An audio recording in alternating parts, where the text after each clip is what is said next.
fact she violated her privilege of free speech here in Athens County. That was the basis of the restriction. It was not based on an attempt to silence her speech, but rather limit her speech because of the alleged transgression and her failure to comply with law enforcement in that instance.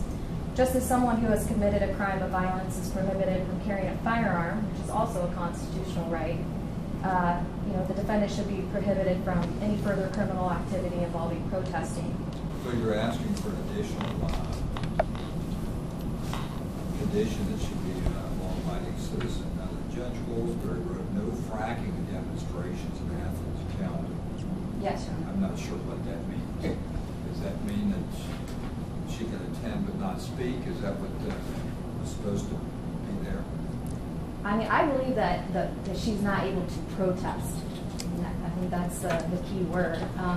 I know that the defense counsel addressed attending public forums. I think that's different than protesting. So I think that's the distinction that's necessarily to be made. But what the court specifically meant, we think, is much narrower. Obviously, there can be demonstrations against fracking, and there have been many. And of course, I think the counsel would agree that peaceful demonstrations are, in fact, law-abiding and is the very foundation of our country. These are inalienable rights. So peaceful demonstrations must be separated from nonviolent acts of civil disobedience, which is a deliberate breaking of the law. And that's how we would like you to tailor it. The problem is that if people are prohibited from demonstrating, it would have a chilling, massive effect, say, on the civil rights movement.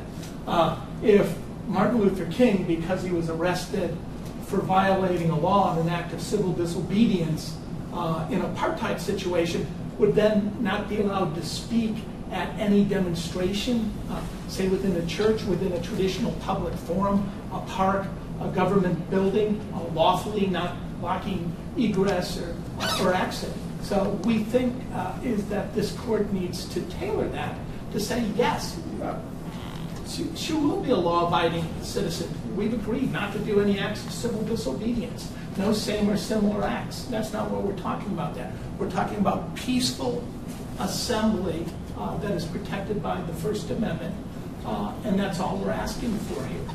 And we're arguing that not having that and having such a broad written statement on restriction, it has a chilling effect on the First Amendment, Your Honor.